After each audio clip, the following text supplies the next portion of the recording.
ಸುಮಾರು ಈಗ artificial intelligence ತುಂಬ ಡೆವಲಪ್ ಆಗಿರೋದ್ರಿಂದ ಡೀಪ್ ಫೇಕ್ ಯಾರ್ದು ಬೇಕಾದರೆ ಯಾವ ರೀತಿಯಲ್ಲಿರೋ ವಿಡಿಯೋ ಬೇಕಾದ್ರೆ ಮಾಡ್ಬೋದು. ಈಗ ನಾನು ಮಾತಾಡುವಂಥ ಈ ವಿಡಿಯೋ ಒಂದು 5 ನಿಮಿಷದ ವಿಡಿಯೋ ತೊಗೊಂಡ್ರೆ ನನ್ನ ಬಾಯಲ್ಲಿ ಬೇರೆ ಏನಾದರೂ ಮಾತನ್ನು ಇಟ್ಕೊಂಡು ಒಂದು ಸ್ಪೀಚ್ ಥರ ಮಾಡ್ಬೋದು. ಈ ವಿಡಿಯೋ ಈಗ ನಾನು ಏನು ಮಾಡ್ತೀನಿ ಅಷ್ಟೇ ವಿಡಿಯೋ ಸಾಕು ನನ್ನದೊಂದು ಡೀಪ್ ಫೇಕ್ ಮಾಡಿ ನನ್ನ ಕಡೆಯಿಂದ ಒಂದು ಮೆಸೇಜ್ ಮಾಡೋಕ್ಕೆ. ಹಾಗಾಗಿ ನೀವು ವಾಟ್ಸಪ್ಪಲ್ಲಿ ಫಾರ್ವರ್ಡ್ ಮಾಡಿ ಬರುವಂಥದ್ದು ಮತ್ತು ಪ್ರಚೋದನಕಾರಿಯಾಗಿರುವಂಥ ಭಾಷಣಗಳು ಈ ಥರದ್ದೆಲ್ಲ ಕಣ್ಣು ಮುಚ್ಚಿ ನಂಬಬೇಡಿ.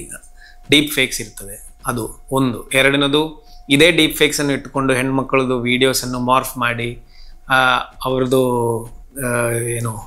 ವೀಡಿಯೋಸನ್ನು ಸರ್ಕ್ಯುಲೇಟ್ ಮಾಡೋದು, ಅದನ್ನು ಇಟ್ಕೊಂಡು ಬ್ಲ್ಯಾಕ್ ಮೇಲ್ ಮಾಡೋದು, ಈ ಥರ ಘಟನೆಗಳು ನಮ್ಮ ದೇಶದಲ್ಲಿ ಆಗ್ತಿದೆ.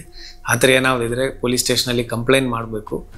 ಎಲ್ಲದಕ್ಕಿಂತ ಹೆಚ್ಚಾಗಿ ಈ ಥರ ಘಟನೆಗಳಾಗ್ತಾ ಇರ್ತದೆ, ಅದರ ಮೇಲೆ ಕ್ರಮಗಳಾಗ್ತಾ ಇರ್ತದೆ. ಬಟ್ ಅದನ್ನು ತುಂಬ ವೈಯಕ್ತಿಕ ನೋವಾಗಿ ತಗೊಂಡು ಮತ್ತು ನೀವು ನಿಮ್ಮನ್ನೇ ಪನಿಷ್ ಮಾಡಬಾರ್ದು ಅಂತ ನಾನು ಈ ಸಂದರ್ಭದಲ್ಲಿ ಹೇಳೋಕ್ಕೆ ಇಚ್ಛೆಪಡ್ತೇನೆ.